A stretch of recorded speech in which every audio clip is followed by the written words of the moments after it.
Hello guys, welcome to GATE academy. मेरा नाम दीपराज चंद्राकर है और हम लोग बात करने वाले हैं थ्योरी ऑफ मशीन पीडीजीडी कोर्सेज के बारे में बात करने वाले हैं कि क्या चीज़ें होंगी, क्या मतलब इंट्रोडक्शन, उसका एक इंट्रोडक्शन में क्या क्या कंटेंट आपको मिलने वाला है, कौन कौन से टॉपिक्स के बारे में बात करने वाले हैं। उससे पहले अपन बात करेंगे कि गेट का सिलेबस क्या है। थ्योरी ऑफ मशीन में गेट का सिलेबस क्या है अगर देखें तो displacement, velocity and acceleration analysis of plane mechanisms. तो आपका उसका डिस्प्लेसमेंट, उससे पहले आपको पढ़ना पड़ेगा कि क्या है सिंपल मैकेनिज्म। सिंपल मैकेनिज्म के बारे में बात करेंगे उसमें, ठीक है ना।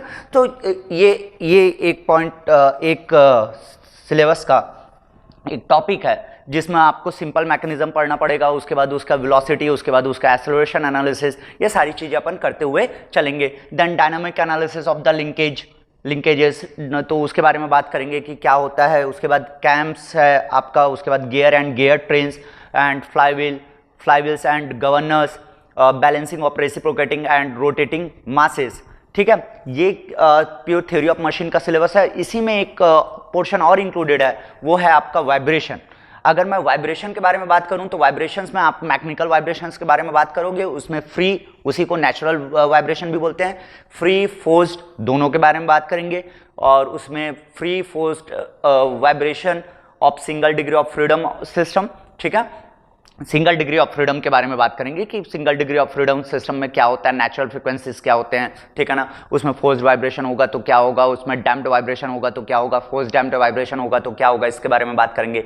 इफेक्ट ऑफ डैम्पिंग के बारे में बात करेंगे, उसमें वाइब्रेशन आइसोलेशन फाउंडेशन के बारे में बात करेंगे, क्या होता है, रेजोनेंस कंडीशन के बारे में बात करेंगे, critical speed of shafts.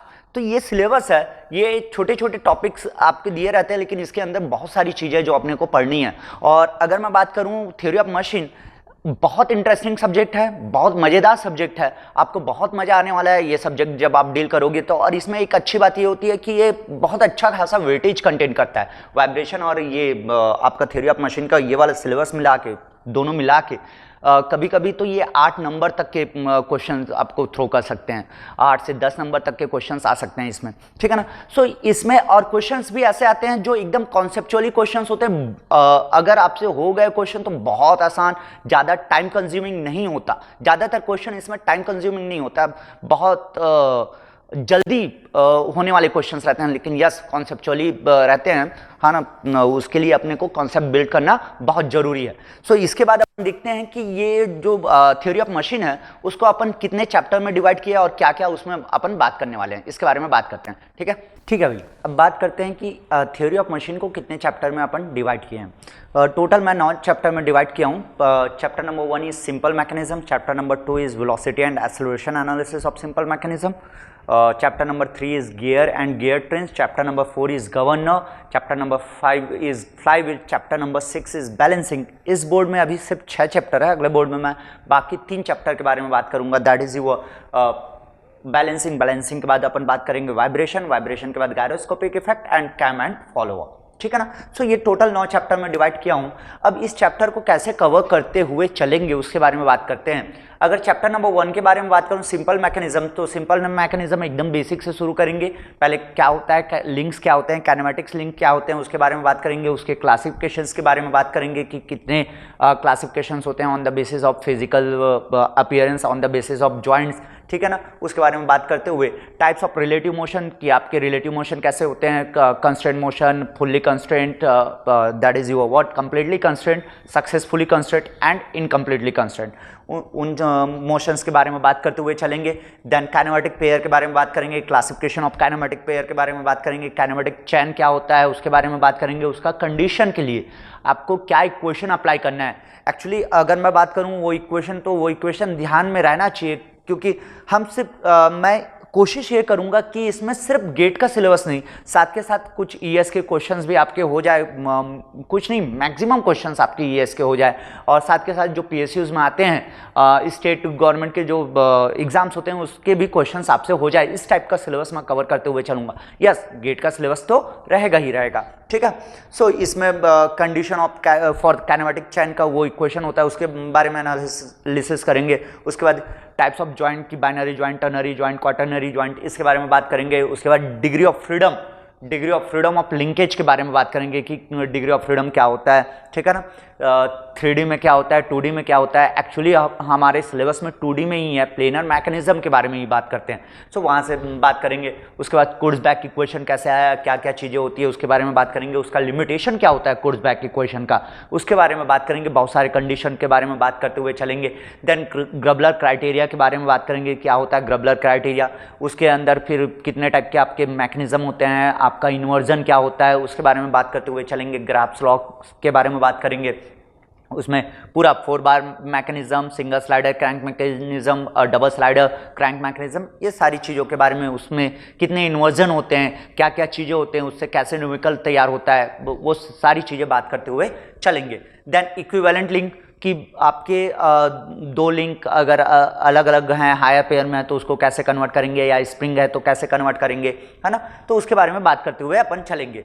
Then मैं बात करूंगा ट्रांसमिशन एंगल के बारे में कि ट्रांसमिशन एंगल क्या होता है 4 बार मैकेनिज्म में, उसके बारे में बात करूंगा। उसमें मैकेनिकल एडवांटेज के बारे में बात करेंगे। टोगल पोजीशन क्या होता है उसके बारे में बात करेंगे। क्रैंक रॉकर मैकेनिज्म एक होता है जिसमें अपन क्या होता है टोगल पोजीशन, उसके बारे में बात करेंगे।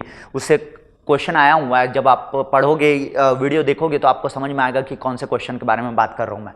टोगल मैकेनिज्म के बारे में बात करूंगा, ये चैप्टर नंबर 1 में होगा।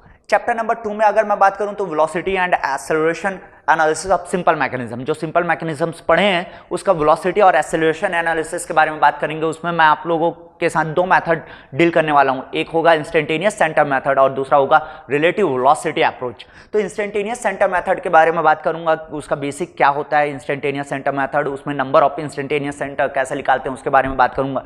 जो बाय ऑब्जर्वेशन अपन आईसी निकाल सकते हैं उसके बारे में बात करेंगे, basic IC.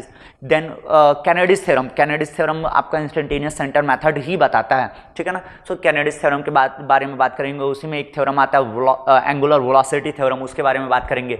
Then relative velocity method में जाऊंगा जो कि ग्राफिकल मेथड है, लेकिन ग्राफिकल मेथड से ऑब्जेक्टिव क्वेश्चन कैसे सॉल्व करेंगे उसके बारे में मैं बात करूंगा। उसके बाद बात करूंगा उसमें रबिंग वेलोसिटी, बहुत छोटा सा टॉपिक है, उसके बारे में जरूर बात करूंगा। देन एक्सेलरेशन एनालिसिस देखेंगे उसका कि एक्सेलरेशन एनालिसिस कैसे होता है, उसमें क्वेश्चन कैसे सॉल्व कर सकते हैं, कोरिलेस एक्सेलरेशन कंपोनेंट्स क्या क्या होते हैं उसके बारे में बात करेंगे। ये ग्राफिकल मेथड ही कहलाता है एग्जैक्ट एनालिसिस, ये ग्राफिकल मेथड ही कहलाता है आपका एग्जैक्ट एनालिसिस। बात करेंगे जब वीडियोस लेक्चर्स जब देखेंगे तो उसमें सारी चीज़ों के बारे में मैं बताते हुए चलूँगा। चैप्टर नंबर 3 के बारे में बात करूं तो गियर्स एंड गियर ट्रेंस उसके बारे में बात करेंगे। उसमें पहले इंट्रोडक्शन क्या होता है गियर कैसे पिक्चर में आया उसके बारे में बात करेंगे। उसके बाद उस क्लासिफिकेशन ऑफ गियर्स कि अलग अलग बेसिस पे आपके गियर्स कैसे क्लासिफाइड हुए हैं। उसके बाद उसकी टर्मिनोलॉजी क्या क्या होता है, टीथ क्या होता है, उसमें क्या क्या बेसिक चीज़ें हैं उसके बारे में बात करेंगे, गियर टर्मिनोलॉजी। उसके बाद लॉ ऑफ गियरिंग के बारे में बात करेंगे कि कौन सा लॉ फॉलो करना चाहिए एक बॉडी को, तब वो जाके गियर कहलाएगा, उसके बारे में बात करेंगे। उसके बाद कॉन्जुगेट प्रोफाइल क्या होता है उसके बारे में बात करेंगे। कॉन्जुगेट प्रोफाइल में अपन 2 प्रोफाइल के बारे में बात करने वाले हैं, एक इनवॉल्यूट प्रोफाइल, दूसरा साइक्लॉइडल प्रोफाइल।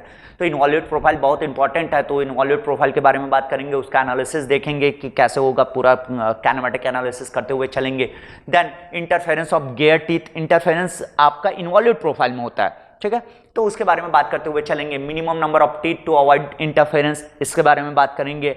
आपके इंटरफेरेंस को अवॉइड करने के मेथड्स भी देखेंगे कि कैसे कैसे इंटरफेरेंस को मिनिमाइज कर सकते हैं या अवॉइड कर सकते हैं, उसके बारे में भी बात करेंगे। Effect of A variation in centre distance in involute profile, इसके बारे में बात करेंगे। साइक्लॉइडल प्रोफाइल के बारे में बात करेंगे कि क्या होता है साइक्लॉइडल प्रोफाइल, कैसे कैसे उसमें चीज़ें होती है, उसके बारे में बात करेंगे। फिर जाएंगे गियर ट्रेंस की ओर। अगर गियर ट्रेंस में मैं बात करूं तो गियर ट्रेंस में अपन क्लासिफिकेशन देखेंगे कि क्या होता है गियर ट्रेंस, क्यों जरूरत पड़ी गियर ट्रेंस के, और उसके क्लासिफिकेशन में कैसे होते हैं, सिंपल गियर ट्रेन, कंपाउंड, ये सारे गियर ट्रेंस अपन देखते हुए चलेंगे। उसके बाद अपन जाएंगे एपिसाइक्लिक गियर ट्रेन की ओर, और उसके बाद देखेंगे उसमें प्लैनेट गियर ट्रेन्स क्या होते हैं। उसके बाद होल्डिंग टॉर्क क्या होता है एपिसाइक्लिक गियर ट्रेन में। सो होल्डिंग टॉर्क से अगर मैं बोलूँ गेट में क्वेश्चन नहीं आया, अगर मैं गेट में क्वेश्चन की बात करूँ गियर एंड गियर ट्रेन से, तो ज़्यादातर आपका गियर ट्रेन से ही क्वेश्चन देखने को मिले हैं। आपके गियर वाले पोर्शन से बहुत कम बेसिक से क्वेश्चन आते हैं, लेकिन अपन बात पूरा करते हुए चलेंगे, क्योंकि आप हो सकता है ये कोर्स लो तो बाद में आप एसएससी वगैरह का एग्ज़ाम या तो आप ईएससी का एग्जाम भी देना चाहोगे, तो उस समय मैं कोशिश करूंगा जो टॉपिक्स इसमें आ रहे हैं उसमें से मैक्सिमम चीज़ें आपका वो सिलेबस में कवर हो जाए। आप अच्छे से वो इतना अगर वीडियो करते हो तो आपसे वो क्वेश्चन हो जाए, आप आराम से डील कर पाओ। इन चीज़ों पे मैं फोकस जरूर करूंगा, ठीक है। फिर चलते हैं चैप्टर नंबर 4, गवर्नर। अगर मैं गवर्नर की बात करूं, ये 2016 में ऐड हुआ है। 2016 जब IISc बैंगलोर पेपर सेट की थी उस समय ये ऐड हुआ है, और 2016, 17, 18, 19 अभी तक एक भी क्वेश्चन गवर्नर से नहीं आया हुआ है। तो ये हम लोग ऐसा कवर करने वाले हैं कि ESE इंजीनियरिंग सर्विस एग्जामिनेशन के जो पुराने क्वेश्चंस हैं वो पूरे सॉल्व हो जाए, क्योंकि हमारे पास कोई रेफरेंस नहीं है, गेट के पुराने क्वेश्चन नहीं है, तो पूरा सिलेबस कवर करते हुए चलेंगे। लेकिन देखेंगे कि कौन से टाइप के क्वेश्चंस आए, कैसे ऑब्जेक्टिव क्वेश्चंस तैयार होते हैं, उसके बारे में बात करते हुए चलेंगे। तो गवर्नर में मैं इंट्रोडक्शन कैसे होता है, क्या होता है गवर्नर का काम, क्या होता है, उसके बारे में बात करूंगा। फिर उसमें बेसिक से शुरू करूंगा, वार्ड गवर्नर क्या होता है, उसके बाद पोर्टर गवर्नर क्या होता है, प्रोवेल गवर्नर क्या होता है, स्प्रिंग कंट्रोल गवर्नर क्या होता है, उसमें हार्ड नेल गवर्नर स्पेशली उसके बारे में बात करेंगे। उसके बाद कुछ टर्म्स यूज होते हैं गवर्नर में, कुछ प्रॉपर्टीज होते हैं, कुछ टर्म्स होते हैं, जैसे कि stability of governor, sensitivity of governor, hunting of governor, इसके बारे में बात करते हुए चलेंगे। आइसोक्रोनिज्म क्या होता है गवर्नर का, इसके बारे में भी बात करेंगे। उसके बाद उसमें आपका एफर्ट ऑफ गवर्नर क्या होता है, पावर ऑफ गवर्नर क्या होता है, टेंशन इन आर्म्स क्या होते हैं, गवर्नर के आर्म्स में कैसे टेंशन आएगा उसको कैसे फाइंड करेंगे, उसके बारे में बात करेंगे। देन परफॉर्मेंस कैरेक्टरिस्टिक कर्व, जो कि कंट्रोलिंग फोर्स कर्व कहलाता है, जहां से क्वेश्चंस देखने को मिलते हैं, तो उसके बारे में बात करेंगे। ये गवर्नर का हुआ। उसके बाद बात करेंगे chapter number 5, that is your flywheel. तो गवर्नर और फ्लाईव्हील में डिफरेंशिएट करते हुए आगे बढ़ेंगे, और उसके बाद उसमें kinematic analysis of single slider crank mechanism, जिस पे इंजन बेस्ड होता है, उसका कैनेमेटिक एनालिसिस करेंगे और उसी का डायनामिक एनालिसिस भी करेंगे। उसके बाद टर्निंग मोमेंट डायग्राम, जिसको टी थीटा डायग्राम कहते हैं। तो ये जो शुरू के 2 टॉपिक बोला हूँ, कैनेमेटिक एंड डायनामिक एनालिसिस, पिछले अगर मैं 6 साल का एनालिसिस करूं गेट का, तो क्वेश्चंस आए हुए हैं और काफ़ी क्वेश्चंस आए हुए हैं यहाँ से। सो इसके बारे में बहुत अच्छे से बात करेंगे, बहुत डिटेल में बात करेंगे। टी थीटा डायग्राम के बारे में बात करेंगे, single cylinder double acting steam engine का टी थीटा डायग्राम कैसे होता है, उसमें फ्लाईव्हील इंस्टॉल करने के बाद क्या क्या चीज़ें होती है उसके बारे में बात करेंगे। उसके बाद फंडामेंटल इक्वेशन क्या है फ्लाईव्हील का, उसके बारे में बात करेंगे। और फिर मैं आपको 4 stroke engine, single cylinder 4 stroke engine का टी थीटा डायग्राम कैसे बनता है उसके बारे में बात करूंगा। उसके बाद requirement of flywheel in punching press के बारे में बात करूंगा कि पावर प्रेस में क्या होता है, कि कैसे उसमें रिक्वायरमेंट होती है, उसके बारे में बात करते हुए आगे बढ़ेंगे। डिज़ाइनिंग के बारे में भी बताऊंगा कि डिज़ाइन कैसे करते हैं फ्लाईव्हील का, उसके बारे में बात करूंगा। और कॉन्सेप्ट ऑफ मल्टी सिलेंडर कैसे आया, क्यों, मतलब concept of multi cylinder flywheel में क्यों डील करेंगे, उसका रीज़न मैं बताऊंगा, और क्यों मतलब ये पिक्चर में आया, ठीक है। इसके बारे में बात करते हुए चलेंगे। फिर अपन बात करेंगे बैलेंसिंग, अगला चैप्टर। बैलेंसिंग बहुत इंपॉर्टेंट चैप्टर है, बहुत अच्छा चैप्टर है। अगर मैं गेट में बात करूं तो यस, ये भी 2016 से, अगर मैं गेट में बात करूं तो 2016 से 3 नए टॉपिक ऐड हुए थे थ्योरी ऑफ मशीन में। एक गवर्नर जैसे मैं बताया, दूसरा आपका बैलेंसिंग, और तीसरा आपका गायरोस्कोप। तो बैलेंसिंग और गायरोस्कोप से क्वेश्चंस आए हुए हैं लास्ट ईयर, इस साल भी क्वेश्चन आए हैं, लास्ट ईयर भी क्वेश्चंस आए हैं, ठीक है। लेकिन गवर्नर से क्वेश्चन अभी तक नहीं आए हुए हैं। लेकिन ऐसा नहीं है कि इसको छोड़ दिए, यहाँ से भी क्वेश्चन आ सकते हैं। बहुत आसान चीज़ें हैं जिसके बारे में अपन बात करेंगे। अगर मैं बैलेंसिंग के बारे में बात करूँ तो introduction to rotating and reciprocating balancing के बारे में बात करेंगे। क्या होता है रोटेटिंग बैलेंसिंग, क्या होता है रेसिप्रोकेटिंग बैलेंसिंग, दोनों कैसे अलग अलग हैं उसके बारे में बात करेंगे। रोटेटिंग बैलेंसिंग में 2 चीज़ें आती हैं, static balancing and dynamic balancing, उसके बारे में बात करूंगा। उसके बाद रेसिप्रोकेटिंग बैलेंसिंग के बारे में बात करूंगा। रेसिप्रोकेटिंग बैलेंसिंग में 2 चीज़ें आती हैं फिर से, कि primary balancing and secondary balancing. तो प्राइमरी बैलेंसिंग कैसे करते हैं उसके बारे में बात करेंगे, उसको कंप्लीटली बैलेंस क्यों नहीं कर पाते उसके बारे में बात करेंगे। और उसके अंदर अपन देखेंगे कि उसका इफेक्ट लोकोमोटिव में क्या होता है, 2 सिलेंडर लोकोमोटिव में उसका इफेक्ट क्या होता है उसके बारे में बात करेंगे। उसी में सब कुछ बताऊंगा मैं, ट्रैक्टिव फोर्स क्या होता है, स्विंग कपल क्या होता है, आपका हैमर ब्लो क्या होता है, उसके बारे में बात करेंगे। उसके बाद बैलेंसिंग, सेकेंडरी बैलेंसिंग के बारे में भी डील करूंगा। और फिर balancing of multi cylinder engines के बारे में बात करूंगा। तो balancing of multi cylinder engines में 2 पार्ट में अपन बात करेंगे। इनलाइन इंजन्स में कैसे बैलेंसिंग करते हैं, और रेडियल इंजन में कैसे बैलेंसिंग करते हैं उसके बारे में बात करेंगे। Then direct and reverse crank method के बारे में बात करूंगा। Then dynamic equivalent system of 2 masses and role of firing order in inline 4 cylinder engine के बारे में मैं बात करूंगा। तो ये आपके 6 चैप्टर हुए अभी, ठीक है। इसके बाद बात करते हैं कि आपके वाइब्रेशन में कौन कौन से टॉपिक अपन डील करने वाले हैं, गायरोस्कोप में कौन कौन से टॉपिक डील करने वाले हैं, और आपके कैम एंड फॉलोअर में कौन कौन से टॉपिक डील करने वाले हैं, देखते हैं भाई। ठीक है भाई, अभी तक 6 चैप्टर बात कर चुके हैं, आगे बात करते हैं थ्योरी ऑफ मशीन में और कौन से चैप्टर्स हैं। जैसे चैप्टर नंबर 7 मैकेनिकल वाइब्रेशंस, बहुत इंपॉर्टेंट चैप्टर है और थोड़ा सा ऐसा चैप्टर है जिसमें अगर अच्छे से प्रैक्टिस करते हैं तो यस आसान लगेगा आपको, अगर अच्छे से प्रैक्टिस नहीं करते हो तो टफेस्ट वन हो जाएगा। सो उस चीज़ के लिए मैं बहुत केयर किया हूँ कि बहुत ध्यान रखा हूँ एक एक चीज़ों का, कि भाई आपको क्वेश्चन बहुत आसानी से हो जाए आपके साथ, ठीक है। अब बहुत आसानी से क्वेश्चन कर पाओ, इन चीज़ों का मैं ध्यान रखा हूँ, तो उस हिसाब से मैं इस टॉपिक को पढ़ाने वाला हूँ। अगर मैं बात करूँ उसमें क्या क्या पढ़ाने वाला हूँ, तो उसमें इंट्रोडक्शन दूंगा कि क्या होता है वाइब्रेशन, कैसा है, पिक्चर में क्या क्या चीज़ें होती है, मैथमेटिकल एक्सप्रेशन क्या होता है, उसके बाद बात करूँगा नेचुरल वाइब्रेशन क्या होता है, उसके बाद बात करूँगा इक्विवेलेंट सिस्टम्स क्या होते हैं, उसके बाद कॉम्बिनेशन ऑफ स्प्रिंग, और उसके बाद उसी में कॉम्बिनेशन ऑफ स्प्रिंग में स्प्रिंग का क्या पैरेलल एंड सीरीज को कॉम्बिनेशन क्या क्या होता है उसके बारे में बात करूंगा। उसके बाद स्टिफनेस ऑफ स्प्लिटेड स्प्रिंग या उसी को कटिंग ऑफ स्प्रिंग, कि एक स्प्रिंग को काट दिए तो उसका स्टिफनेस क्या होगा, कैसे बदलेगा, इवन पार्ट में अनइवन पार्ट में कैसी होंगी चीज़ें, उसके बारे में बात करूंगा। फिर बात करेंगे कि मेथड क्या क्या है, methods of to find what natural vibration, उसके बारे में बात करेंगे। उसमें मैं मेनली डील करने वाला हूँ 3 मैथड, स्टैटिक डिफ्लेक्शन अंडर मास मेथड नंबर 1, दूसरा Newton second law method, and third one energy method. उसमें पूरा नेचुरल वाइब्रेशन कैसे निकालते हैं, नेचुरल फ्रीक्वेंसी कैसे निकालते हैं, उसके बारे में बात करेंगे। उसके बाद आपका आता है लॉन्गिट्यूडनल वाइब्रेशन क्या होता है, उसके बारे में बात करेंगे कि कैसे कैसे चीज़ें होती है, बहुत सारे क्वेश्चंस आए हुए हैं तो उसमें बात करेंगे। टॉर्शनल वाइब्रेशन में क्या होता है उसके बारे में बात करेंगे, ट्रांसवर्स वाइब्रेशन क्या होता है उसके बारे में बात करेंगे, and free damped vibration, free damped vibration क्या है उसके बारे में बात करेंगे। उसमें एक एक चीज़ एनालिसिस करेंगे कि ओवर डैम्पिंग हुआ तो क्या होगा, क्रिटिकल डैम्पिंग हुआ तो क्या होगा, अंडर डैम्पिंग हुआ तो क्या हुआ, उसमें बात करते हुए चलेंगे। उसके बाद उसमें लॉगरिथमिक डिक्रीमेंट के बारे में बात करेंगे कि लॉगरिथमिक डिक्रीमेंट क्या होता है। उसके बाद बात करेंगे क्रिटिकल डैम्पिंग कोफिशिएंट क्या होता है उसके बारे में बात करेंगे। उसके बाद force damped vibration, force damped vibration में जाएंगे जो कि प्रैक्टिकल एक vibrating system, magnetical vibrating system में आपका फोर्स डैम्प्ड वाइब्रेशन आने वाला है, उसके बारे में बात करेंगे। उसमें अपन फेजर डायग्राम क्या होता है उसके बारे में बात करेंगे कि फेजर डायग्राम क्या होता है। वाइब्रेशन आइसोलेशन के बारे में बात करेंगे। जब मैं फोर्स डैम्प्ड वाइब्रेशन कराऊंगा तो उसमें आपको एम्पलीट्यूड, मैग्निफिकेशन फैक्टर, उसके ग्राफ जो होते हैं उसके बारे में बात करूंगा। सेम वाइब्रेशन आइसोलेशन में वाइब्रेशन आइसोलेशन और ओमेगा बाई ओमेगा एन के बीच क्या ग्राफ होता है उसके बारे में बात करूंगा। देन वर्लिंग स्पीड और क्रिटिकल स्पीड ऑफ शाफ्ट के बारे में बात करूंगा। हम लोग पूरा वाइब्रेशन में डील करने वाले हैं single degree of freedom vibration, लेकिन मैं बताऊंगा कि मल्टी डिग्री ऑफ फ्रीडम कैसे होता है, उसको कैसे चेक कर सकते हैं उसके बारे में भी मैं बात करूंगा। यस, नोड क्या होता है उसके बारे में भी बात करते हुए चलूंगा मैं मैकेनिकल वाइब्रेशन चैप्टर में।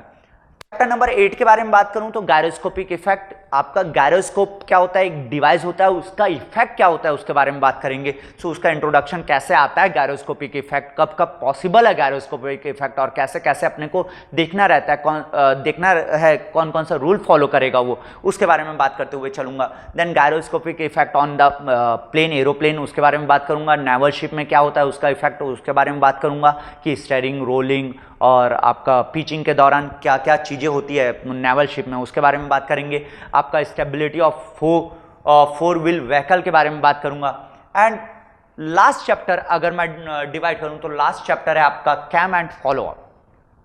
Last chapter cam and follower higher pair mechanism है, एक गियर्स भी हायर पेयर मैकेनिज्म में आता है, ये भी हायर पेयर मैकेनिज्म में आता है। तो इसके बारे में बात करेंगे। इसका इंट्रोडक्शन, बेसिक इंट्रोडक्शन से शुरू करते हुए उसका क्लासिफिकेशन देखेंगे, अलग अलग क्या क्या क्लासिफिकेशन है, classification of follower, classification of camps, उसमें आपके टर्मिनोलॉजी क्या यूज होते हैं रेडियल कैम में, उसके बारे में बात करेंगे।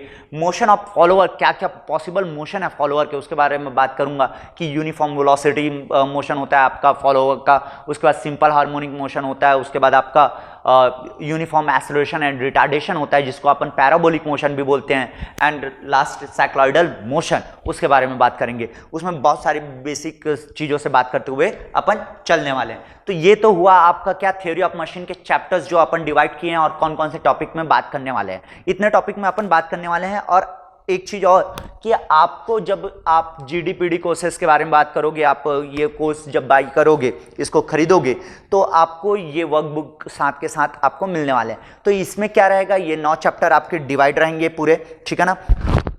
इसमें आपके चैप्टर्स डिवाइडेड हैं, ये चैप्टर डिवाइडेड हैं और चैप्टर डिवाइडेड है। और साथ के साथ क्या है इसमें कि आपका जो क्वेश्चन मैं कराऊंगा वो क्वेश्चन सीक्वेंस वाइज, जैसे जैसे मैं बोर्ड में क्वेश्चन कराते जाऊंगा, आपके वीडियो में लेक्चर्स में क्वेश्चंस रहेंगे, वैसे वैसे इसमें सीक्वेंशियल क्वेश्चन रहेगा। साथ के साथ आपके कुछ असाइनमेंट प्रॉब्लम्स रहेंगे, ठीक है।